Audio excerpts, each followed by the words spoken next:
again. So, ladies and gentlemen, dear participants of this workshop, it's a great pleasure to welcome you to this event, Heeding by Bread for the World. I'm Sven Hebig, Policy Advisor for Trade Policy and Digitalization at Bread for the World. My organization is a globally active development and relief agency in Germany. Even before Corona, e-commerce had already been the most important engine of world trade.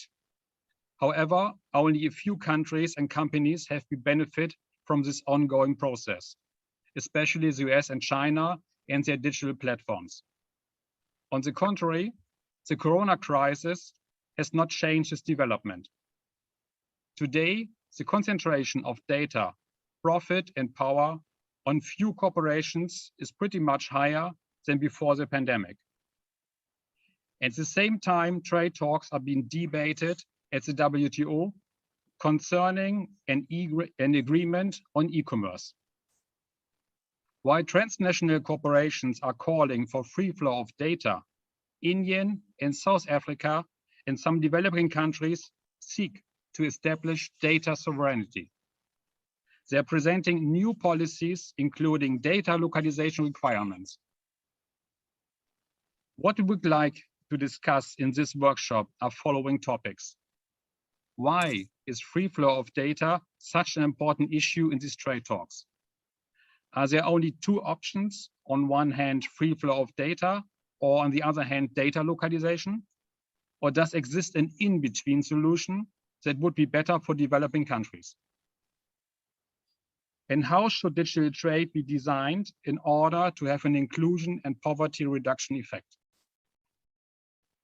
Now, I would like to welcome 4 experts in trade policy on our panel. Our first speaker is Mrs. Vahini Naidu. Vahini Naidu is the coordinator of the Trade for Development program at the South Center, an intergovernmental think tank of developing countries. She's an international trade negotiator since 2009, specializing in trade and services and digital trade. Before that, she worked as a counselor at the South African Permanent Mission to the WTO. Welcome, Vahini Naidu. Vahini, please could you explain from your perspective why this debate about free flow of data and especially data localization is so important in these trade talks about an e-commerce agreement? And what is behind this debate? And what is the perspective of the South Center?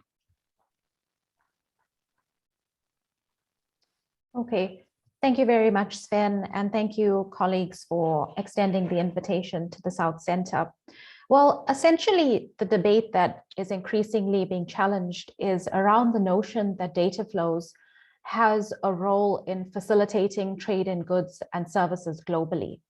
But if we interrogate why the free flow of data, and in particular, demands from developed countries to ban requirements on data and server localization, the arguments is that these measures negatively impact global supply and value chains and disrupts trade and stifles innovation.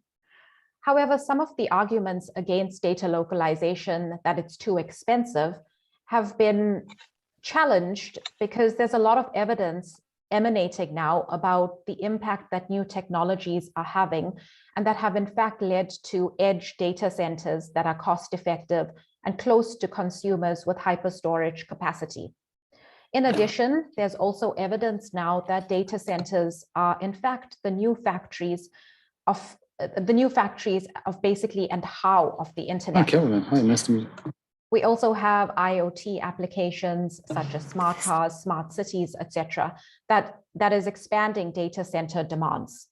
So notwithstanding the fact that some of these provisions regarding data flows and data localization measures are increasingly being questioned about why they are contained in trade agreements, it does point ultimately to the stark reality of the digital divide, but more importantly, the data divide.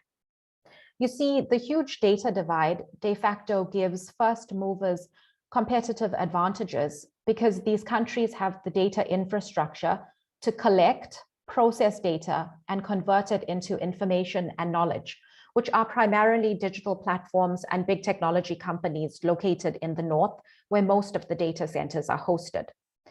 The UNCTAD Digital Economy report that was launched just this week concludes that the US and China, for example, are two countries that stand out in terms of their capacity to engage in and benefit from the data-driven digital economy, because together they account for 94% of all funding of AI startups in the past 5 years, 70% of the world's top AI researchers, and almost 90% of the market capitalization of the world's largest digital platforms.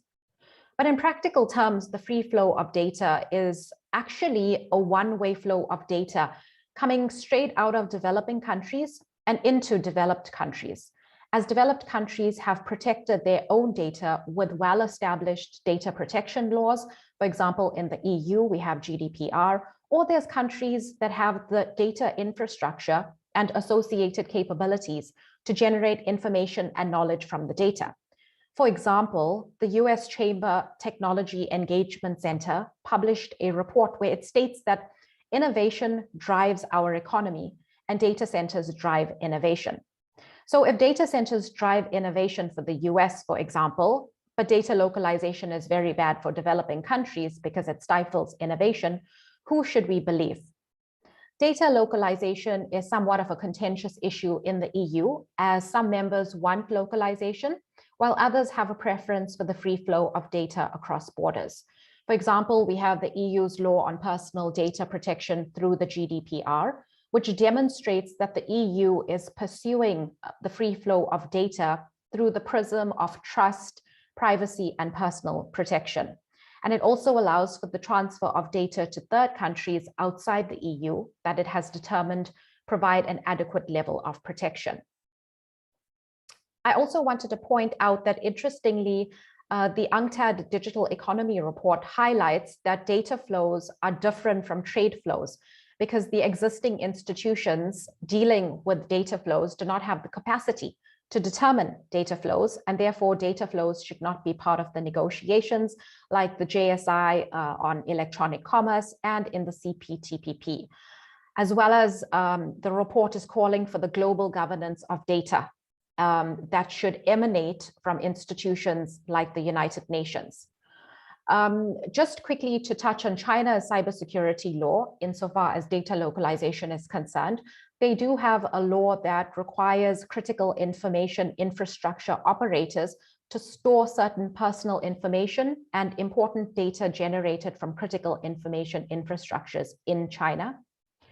Sven, just to specifically respond to your question about the center's perspective, well, institutionally, the position will emerge from our constituencies' perspectives and what developing countries want. The center provides a common platform for countries to debate issues of concern and interest, and wherever there is consensus, that becomes the position of the center. Therefore, the approach to data flows and localization is likely to be formulated from the perspective of promoting the digital industrialization of developing countries and protecting the policy space of developing countries. Thank you. Thanks a lot, Vahini. Our next speaker is Torbjorn Frederickson. Mr. Frederickson is the head e-commerce and digital economy branch at UNCTAD. He's responsible for UNCTAD work on e-commerce and digital economy. That includes the Digital Economy Report, the E-Trade for All initiative, and the intergovernmental group of experts on e-commerce and the digital economy.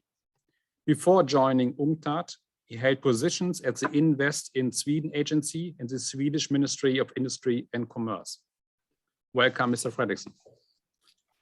Mr. Frederickson, yesterday, the UNCTAD launched its new Digital Economy Report.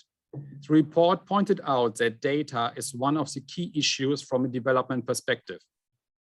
What are the key messages of the report regarding the governance of data and data flows? And what is required to ensure that the growing role of data and data flows generates more inclusive and sustainable outcomes? Thank you very much, Chair. And as you have asked me to share with some information of the findings of the Digital Economy Report, I'm grateful to Vahini, who already prepared the ground a little bit for this. And you know, the whole purpose of this Digital Economy Report, to which there is a link in the chat for those who are interested, is really to stimulate the discussion about how to deal with data and data flows. We think this is perhaps one of the most important development challenges that we're facing in the world, and we don't think that this can be really well solved without having a very multilateral, very multi-stakeholder, and very multidiscipline approach to discussing about these issues. As has already been mentioned, data are today a very important economic and strategic resource. If it is well managed, data can help us overcome some of our most important global development challenges. If we don't handle them well, they can rather lead to infringements of human rights, they can generate highly unequal development outcomes, and even undermine the functioning of the internet itself. So how we deal with data matters a lot. In the past few years, we have seen that data flows have surged, although it's very difficult to measure them properly. And this is only the beginning, of course, as more 5G systems will be rolled out and we will increasingly use the Internet of Things. Even more data will be flowing and we'll see more people coming on board the Internet. But while this data-driven digital economy is evolving very rapidly, it is doing so against the backdrop of huge divides and imbalances in the world economy. So we have a very uneven playing field in a sense when it comes to harnessing data around the world. And Vahini already mentioned that we stress the strong role of the United States and China, and especially the platforms from these countries that are very, very dominant in the digital economy in a different way than what we are used to seeing in the global different industrial sectors, where you have had a more clear division between North and South. Here we have a very large developed country and a very large developing or emerging economy that are dominating the scene, where instead the EU and other developing parts of the world are playing relatively small roles so far. At the same time, what we're seeing in this report also is that the largest digital platforms from the US and China are further strengthening their positions along the entire global data value chain. They are investing heavily in not only data collection through their user-facing platform services, but also in data transmissions through submarine cables and satellites, in data storage in hyperscale data centers, and also in the recognized importance of data in the evolving digital economy. There is currently no universally agreed understanding of the concept of data. But it is clear that the nature of data and data flows makes it important to treat them differently from trading goods and services, even though data are very important for trade in goods and services, of course. Data are multidimensional.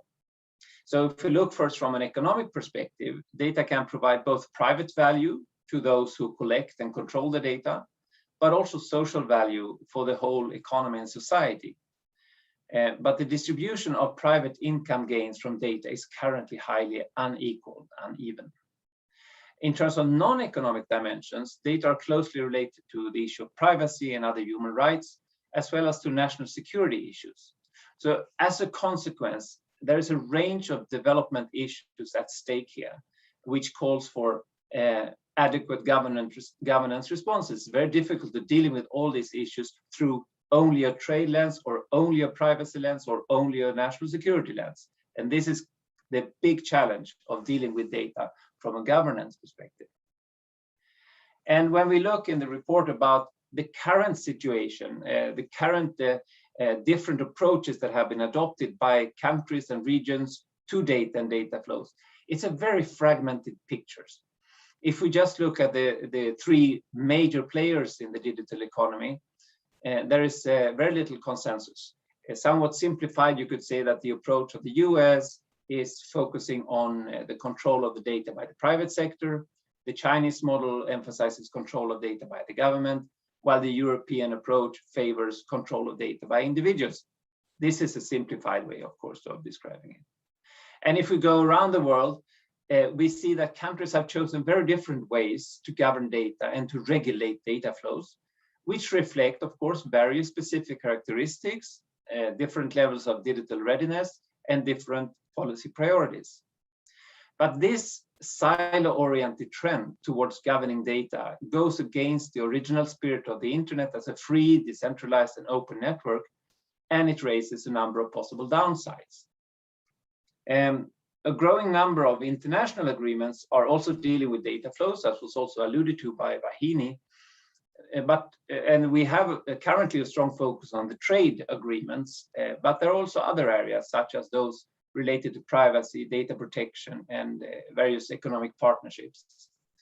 However, current regional and international regulatory frameworks, in our view, tend to be either too narrow in scope, they have, for instance, a very narrow focus on trade, or too limited geographically, covering only certain parts of the world, failing thereby to enable cross-border data flows with an equitable sharing of economic development gains, while properly addressing various risks involved.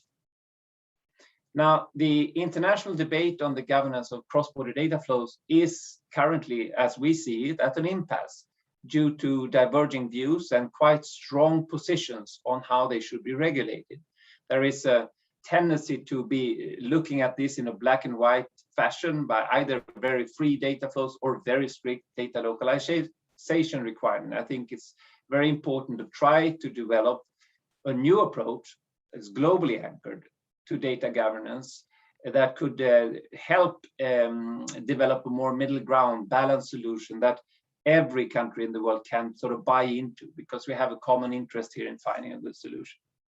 So we think it's important to aim for a global governance solution for several reasons: to avoid further fragmentation of the digital space, to enable global data sharing, to mitigate widening inequalities, to enhance trust, to deal with the dominant role of some digital platforms.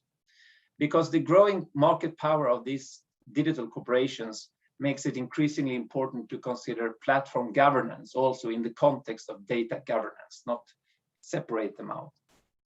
Ultimately, we think the goal should be to enable data to flow as freely as necessary and possible, but without sacrificing the need to address various development objectives. For that, we see a need for a global governance framework to reflect the multiple and interlinked dimensions of data, and it needs to balance different interests in a way that supports inclusive and sustainable development. This will also require the full involvement of countries that are currently trailing behind in terms of digital readiness. All countries, not just the major players, will need to have a seat at the table when the future of data governance is shaped. We think in order to remedy the current underrepresentation of most developing countries in global and regional initiatives, that the United Nations should play a key role in this context. But currently, the set of institutions, even within the UN, may not be fully fit for this purpose. So against that background, we are recommending the creation of a new UN coordinating body that has a very clear mandate to work on data and development issues, and with the right skills to implement that mandate. This could build on already existing initiatives within the UN and beyond, and it would need to be multidimensional, multi-stakeholder, and multilateral in its activities. Some of the key tasks for it would be to help to agree on definitions and taxonomies, to strengthen the measurement of data flows, to deal with data as a public good, explore emerging forms of data governance, agree on rights and principles, etc. And the work towards developing a new global governance set of rules would also have to be accompanied by greater international support to help strengthen the ability of developing countries to create and capture value from data. Now, the report is more than 200 pages long, so I could just give you a snippet of this, but I hope it can contribute to the dialogue. Thank you so much. Thank you. And by the way, I would like to remember that all the participants could ask questions using the virtual platform. Our next speaker is Parminder Singh from India. Parminder is Director of IT for Change, an India-based NGO. He has been advisor to the Internet Governance Forum and to the UN Global Alliance on ICTs for Development. Parminder was a member of the committee that developed India's draft e-commerce policy and is now member of Government of India's Data Governance Committee. Welcome, Parminder. Parminder, you're working for a long time, not only on e-commerce, but also on digital economy, always seeking to design a policy to enhance the societies of the global south in this digital world. Is the choice only between absolute free flow of data or full localization? Or does there exist an in-between solution that is best for developing countries? And how is the current debate in India about data localization? Did the Indian government elaborate a new proposal? And what is the position of the civil society regarding this proposal? Thank you, Sven, for inviting me to speak here. And I would like to follow on from Torbjorn's presentation of the Digital Economy Report, which is one of the most anticipated event in relation to the kind of things we are talking about. I had the opportunity to quickly read it, and from Torbjorn's introduction as well. I congratulate them, and I especially like 3 parts of the report, and I put my response in as an engagement with that report.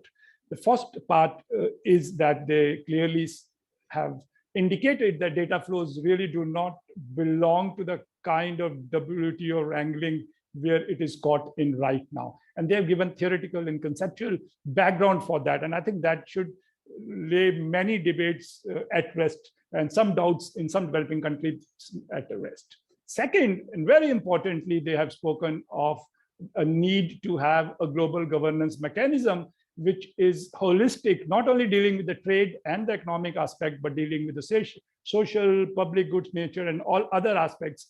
Data, health data is different from finance data, is different from education data and such, and there should be a global body to do that. That's the most brave thing they have done and stepped up and said that's the need of today.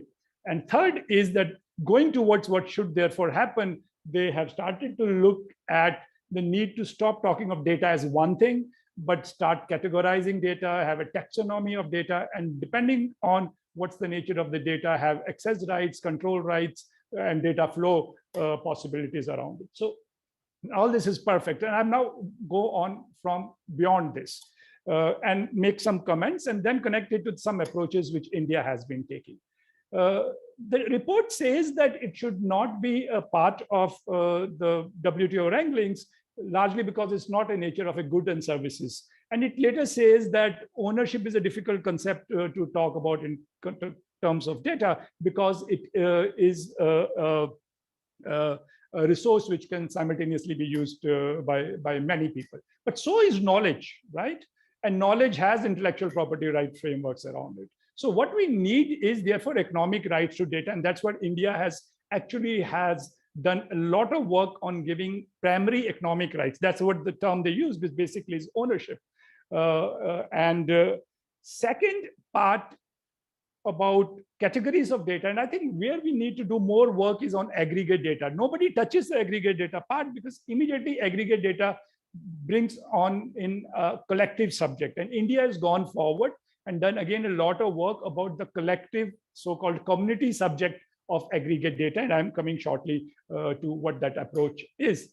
And third, of course, the need for and place in the global UN architecture for digital policies. This is a long-standing demand. I have been very active since the World Summit on the Information Society, fighting for that demand along with developing countries, and G77 have, and IPSA has resolutions asking for an intergovernmental platform, which should work in conjunction with the already multi-stakeholder IGF. And I think that again is very good.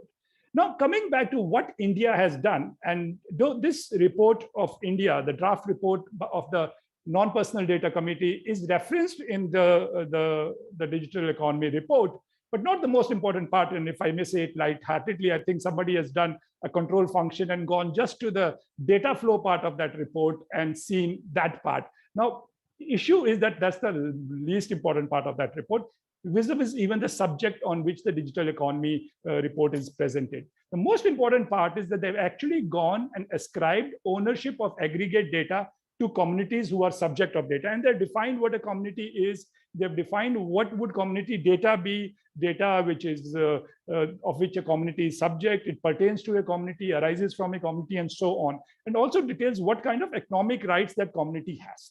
Now that is at a overall conceptual level. Community owns all the data which is produced from that community, within that community, and of which the community is subject, which could be the commuters of a city or a whole national community.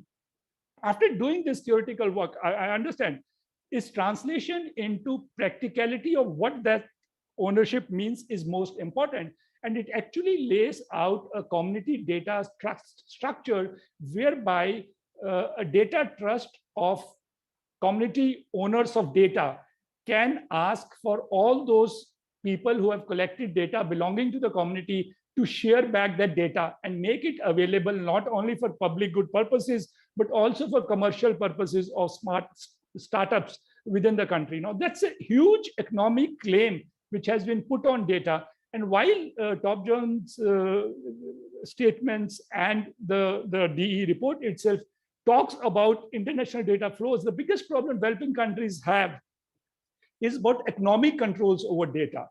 Can the kind of data which is collected from, say, New Delhi commuters, if it goes to Ireland, and according to the new Indian law, which probably come out from that particular report, it needs to be shared back for the startups of India.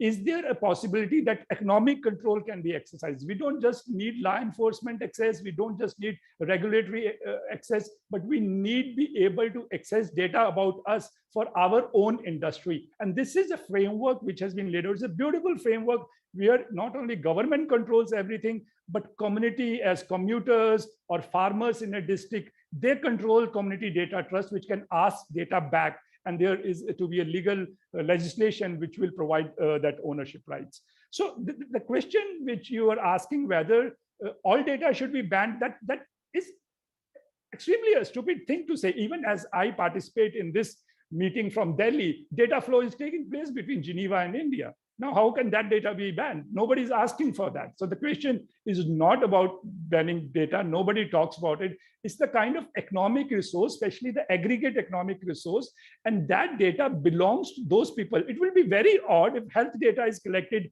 say, from Uganda, and certain medicines are made based on that by some country, and those medicines are actually not available to Ugandan people whose data it was originally. Now, where are those kind of rights, and where can those kind of rights fit into international frameworks? And once we have those international frameworks, or even some progress towards those international frameworks has been made, yes, indeed, world needs data flows to take place, because like trade flows has increased the prosperity of all countries. Data flow becomes a part of this global system, which increases the prosperity of all countries. And therefore, there should be data flows, but with all these kind of community and national based controls. Thank you so much, Sven. Thank you, Parminder. Our last speaker is Africa Kiiza from Uganda. Africa Kiiza is trade policy analyst working for the Southern and Eastern Africa Trade Information and Negotiations Institute, SEATINI, in Uganda. He's a researcher and activist and author of several papers and articles on digitalization and trade and free trade agreements, especially about the Africa-EU relations. Welcome, Africa Kiiza. Only 6 countries from Africa are participating on the trade talks. South Africa isn't participating, but its government designed a draft about digital policy and data policy. What is the perspective from the African civil societies about these drafts? And looking forward to MC12, what is your perspective about the future of these trade talks and the positioning of the African group? What could be the consequences of an e-commerce trade agreement for those developing countries that don't sign the agreement? Well, thank you so much, Sven, for your discussion. I wish to share this as I am speaking. This is the current status of Africa when we talk, majority of African economies, when we talk about digitalization. Here you see a teacher trying to teach his students Microsoft Word features through chalkboard. This shows the digital divide at the beginning of the digital evolution, that Africa is already inserted as a less player when it comes to digitalization because of the challenges with infrastructure and the necessary aspects. Now, if I stop sharing, in July 2020, the African Union launched the AU Digital Transformation Strategy, which is meant to guide Africa's digital agenda from 2020 to 2030. And one of the, this strategy is building on a number of initiatives that have been existing since, like the Policy and Regulatory Initiative for Digital Africa, the PI, the PRIDA, what majority call it.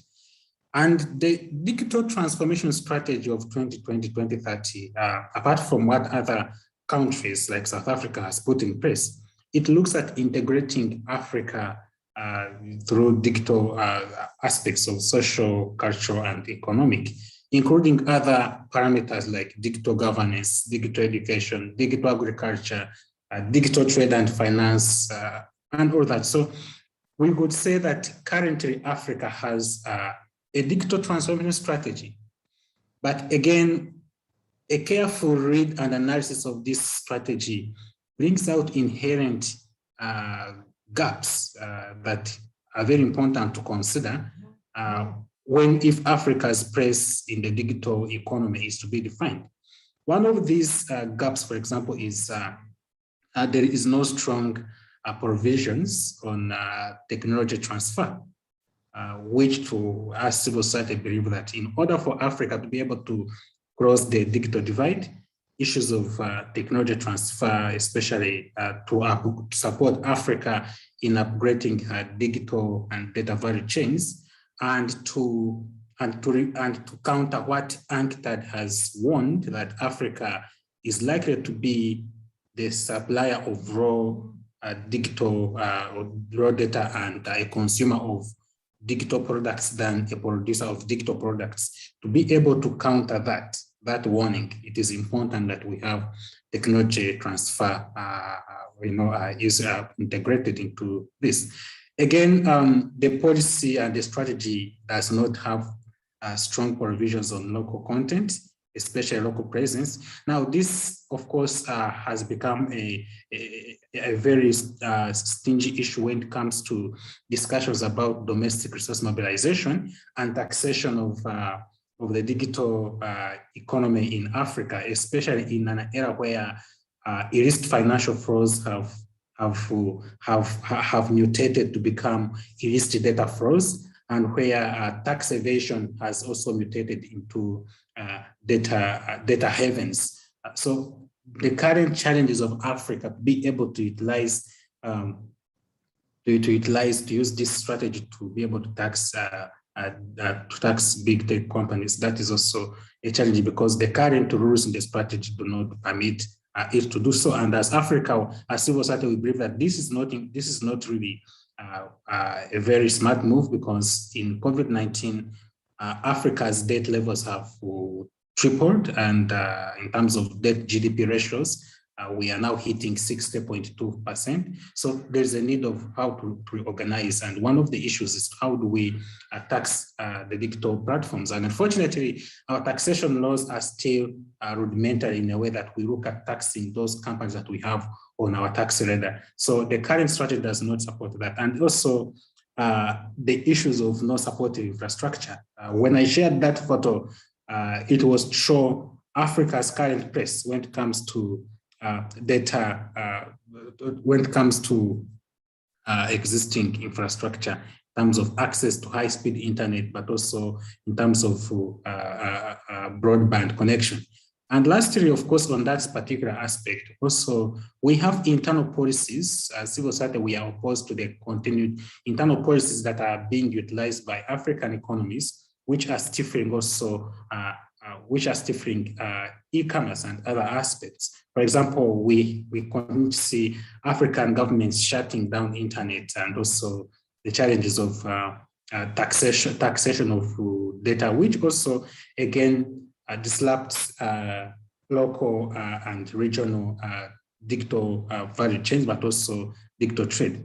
Now, when it comes to the WTO moving to the MC12, we as African governments, we believe that the current rules that have been promoted, that are being pushed aggressively, I should add, by the EU and the USA and other countries like China, these are rules which are going to continue circumscribing Africa's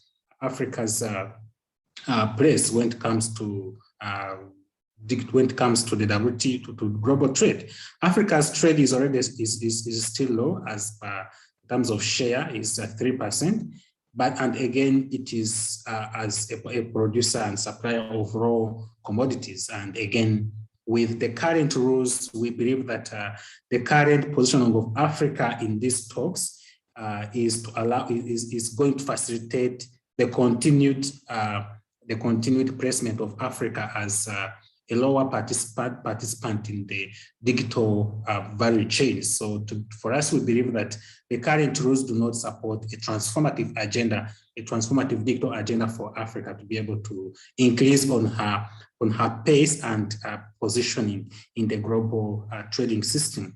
And the consequences of such rigged rules and double standards that we keep seeing in trade talks, especially around e-commerce, resulting to possible facts that African countries we shall see again the rhetoric of leaving no one behind manifesting itself in binding rules and platforms that the WTO, majority of the African countries will be left behind, because again, the narrative that the pushers of global trade, of digital trade are creating, that e-commerce will, for example, facilitate MSMEs trade and all that.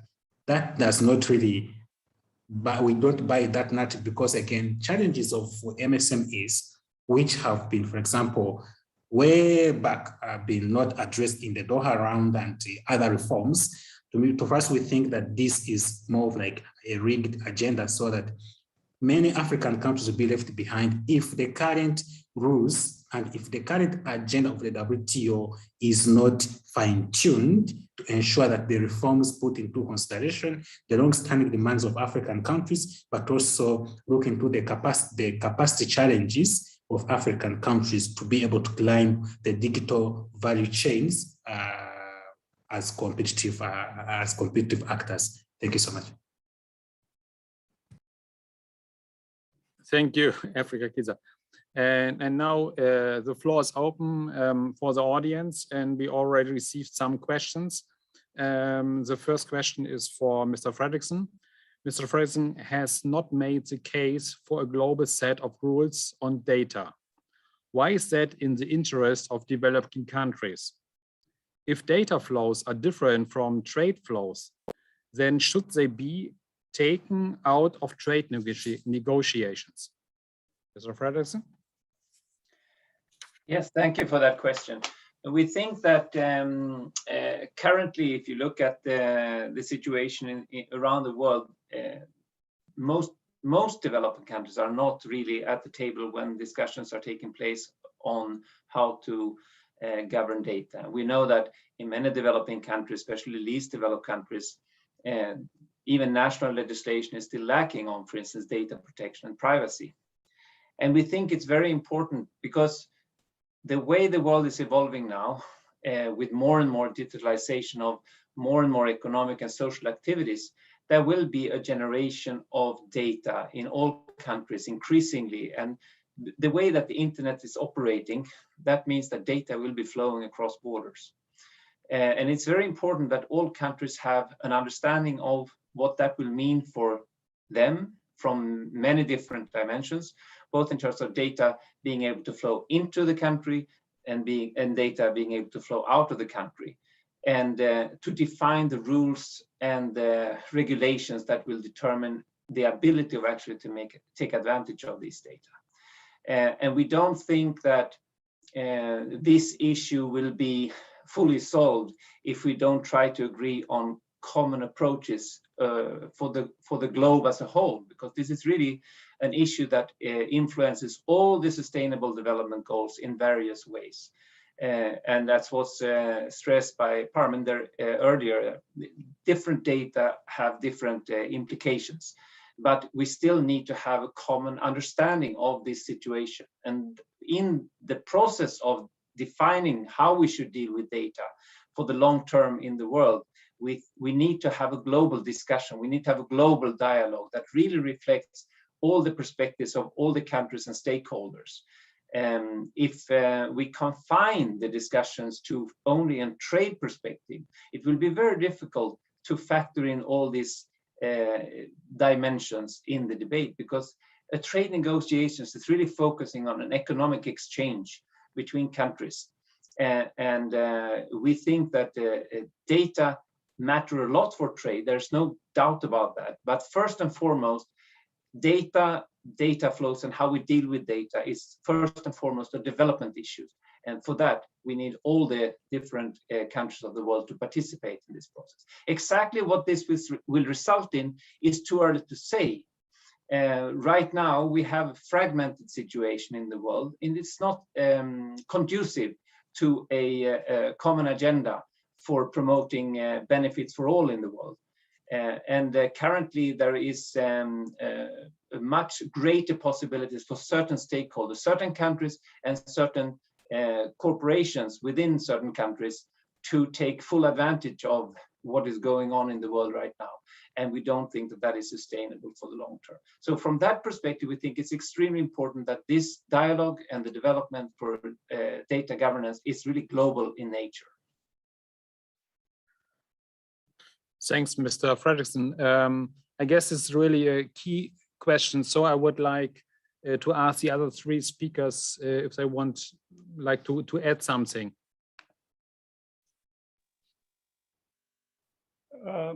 Yes, if I may, Sven, I think completely I agree with Torbjorn, who gave many dimensions to the question, and the basic question that yes, it should be out of WTO for the simple reason that there are two very clear reasons. One, even if you have to talk it in terms of the trade and an economic resource, you have to first define it in terms of an economic resource to be talking about it in WTO, and it has not been defined as an economic resource. And second, which again Torbjorn also spoke about, that data is not just an economic resource, an education data, health data, environment data. Data is so many things, and therefore there have to be larger principles on data flows and governance within which a trade regime has to be put. And for both these reasons, yes, completely data flows, etc., should be out of WTO altogether, yes.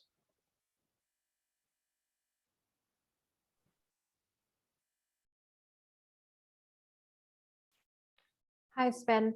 I also just wanted to add something about the digital economy report, and that, one of the most illuminating findings, which I had mentioned in my initial presentation, was that emanates from the digital economy report, is that data flows are fundamentally different from trade flows, and that the existing institutions do not have the capacity to determine data flows, and therefore data flows should be taken out of trade negotiations like the JSI, which was specifically mentioned in the report, and the CPTPP. And there is also more information in the report that elaborates on the reasons why some powerful countries prefer to negotiate data flows in the WTO, which I encourage participants to have a look at. Furthermore, the report also proposes that a global framework on the governance of data should be developed by an institution like the UN, as mentioned by my fellow panelist, Torbjorn. And I think this is a very important development where there is acknowledgement at the multilateral level that the WTO is not the appropriate forum to be negotiating data flows. And I also wanted to add that the Digital Economy Report also states that data should be made a global public good. And in my view, this is really quite a leap, which requires much more reflection and thought, because if data is akin to a natural resource, for example, we don't see countries giving away that up for free. So why should data be given up for free? And I think this points generally to the presentations made by Africa from SEATINI and Parminder from IT for Change about the importance of the economic aspects given to data. Thank you. Thanks, Vahini, and thanks, Parminder. And the next question is for Parminder. Do you think that the UN would be open to put in place the mechanism for data governance discussed in this session? Did anything change since the failure of enhanced cooperation talks? Well, we all know institution building is a slow process, and we would never give up on it. There is going to be a World Summit on Information Society +20 in 2025, whose preparatory process should start in a year and two. We already have an agenda, which would be to take forward the G77 position at which is +10, which clearly stated that a platform is needed, which is a mandate from the World Summit on Information Society. Yes, and I think situation has changed over the last many years. Now, many other countries are also feeling, I think perhaps Europe, that something is needed. And these processes are slow, but that's never a reason to give up. Establishing a new institution is a big thing. I remember even at the working group on enhanced cooperation, at the last point, the developing countries have said, at least give us just a single day at the Commission on Science and Technology for Development. Every year before the annual meeting, we would have a discussion on internet policies. Just give us at least that day and institutionalize that day, which was not given. But I think things have moved much further. And some kind of small forum, committee, subcommittee, these kind of things could possibly be set up, because I think, again, there are many aspects to it. Now there's a security aspect to it, which has become very problematic, apart from our economic aspects and SDGs aspect. And I think there is much more possibility of something happen. I am very hopeful always. Thank you, Parminder. And we have a next question.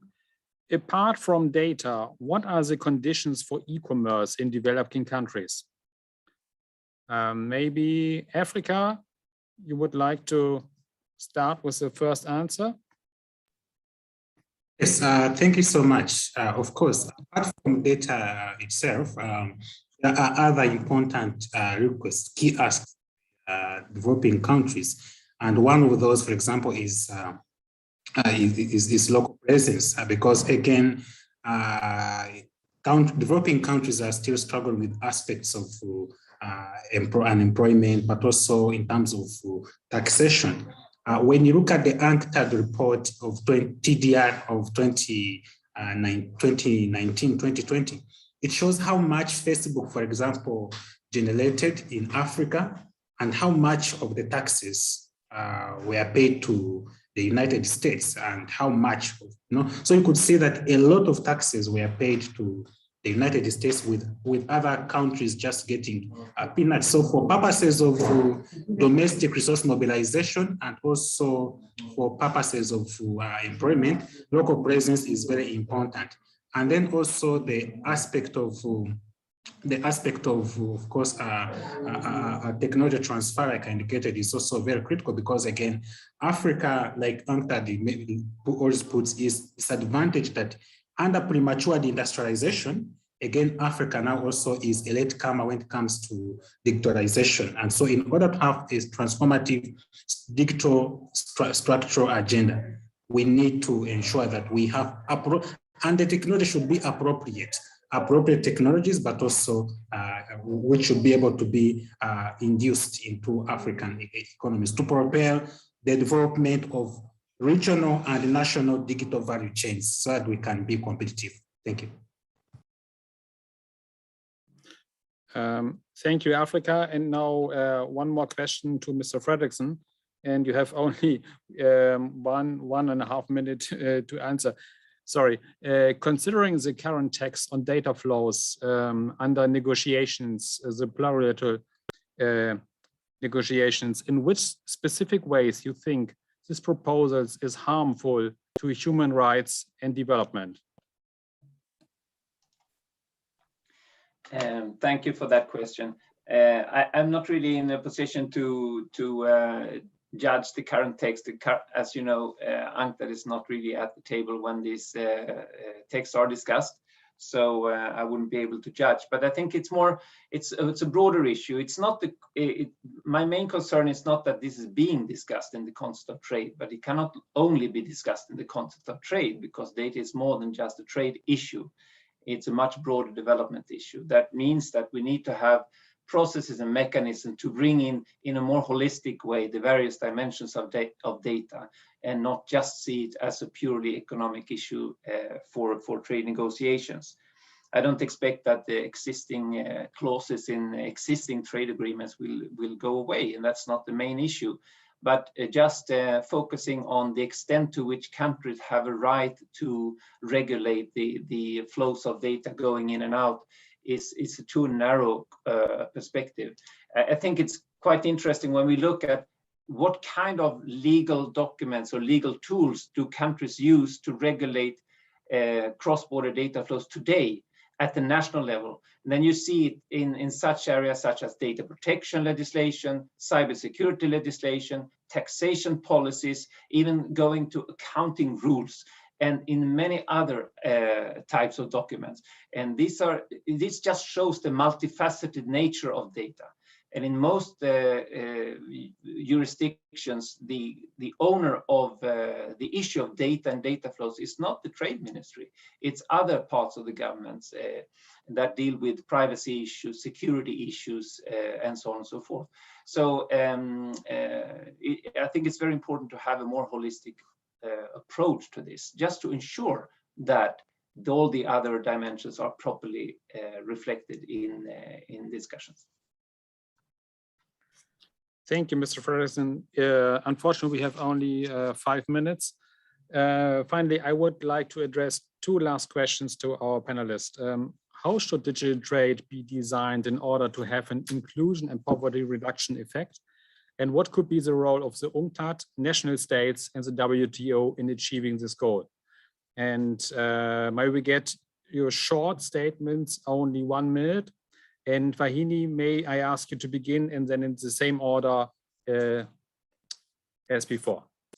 Thanks. Yes, thank you. Well, I think the issue of the digital divide has not been as pronounced as it should have been in the session. And I think the fundamental issue has been the impact that the digital divide has had, and that needs to be addressed.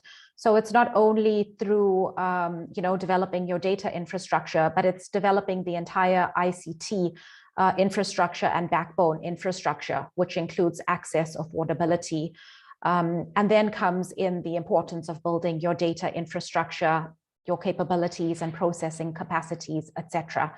I also think that one of the first steps would be to look at data sovereignty and the importance of regulations addressing data sovereignty, which implies that you own your data and that data is governed under your national laws. And therefore, I would emphasize the importance of regulations, the importance of domestic industry development through digital industrialization policies, and importantly, to pay a lot of attention to what's happening in multilateral fora, which have been establishing rules that are eroding the policy space of developing countries. Thank you. Thank you. Mr. Frederickson? Maybe just to build a little bit on that and say that when you look at efforts to ensure that more countries can, more stakeholders can take advantage of data as a development tool, then it's rightly stressed by Vahini that it's not a question just of having access to the data. You need to have the ability to turn this data into something that is, well, what Parminder has mentioned as digital intelligence, and which we like a lot as a description, that you can turn into private value or social value. And that is important because countries will not gain much value from just hoarding data if you cannot add these other layers to actually turn them into something that is useful. So paying attention to the data governance framework will also require focus on how we can build the capabilities to harness data in every country. Thanks. Next is Parminder. Yes, I think first of all, there is no need to make preemptive rules at the global level right now, which simply destroys the policy and regulatory space. So just stop that. What should be done at the international level, including at South-South cooperation, is to develop models of digital industrialization. How does digital industrialization take place inside a country? For which I have 3 areas which we should work on.